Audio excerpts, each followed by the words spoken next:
Gözler meni al dedi, özüne küp süydürüp, yürek bağrımı küldürüp, baharımda şengen. Gözler meni al dedi, yeter yeter süydürme, yalganın küp pançeler. Nahak meni al dedin, hıyanetkar geceler. Ket yüreğimden ket, ket tilegimden ket. Taktım yok kıynıma, azabımdan ket ket. Ket yüreğimden ket, ket yenimden jırak ket. Taktım yok kıynıma, azabımdan ket ket.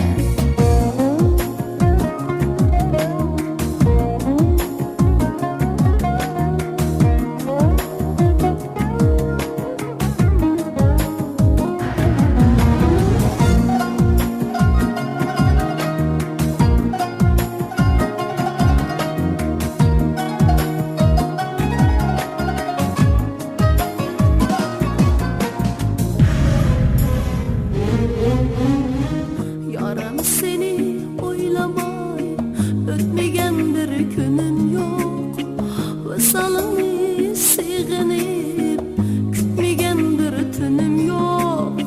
Çadalmaydı emdikim, hiç kalmadı taktım. Seni suyup çarçıgan, bu yürekке tünüm yok. Yeter yeter süydürme, sözüm rast emas.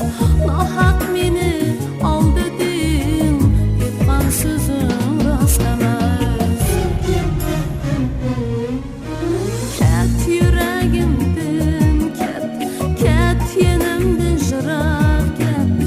Taktım yok kıynıma, azabımdan ket ket.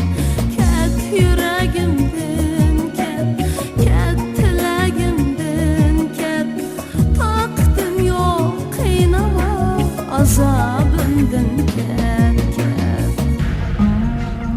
Yeter yeter süydürme, yalgan o köp şu içimde.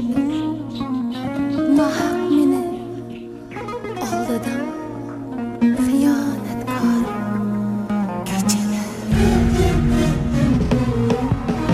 Ket yüreğimden ket, ket yenimden jırak.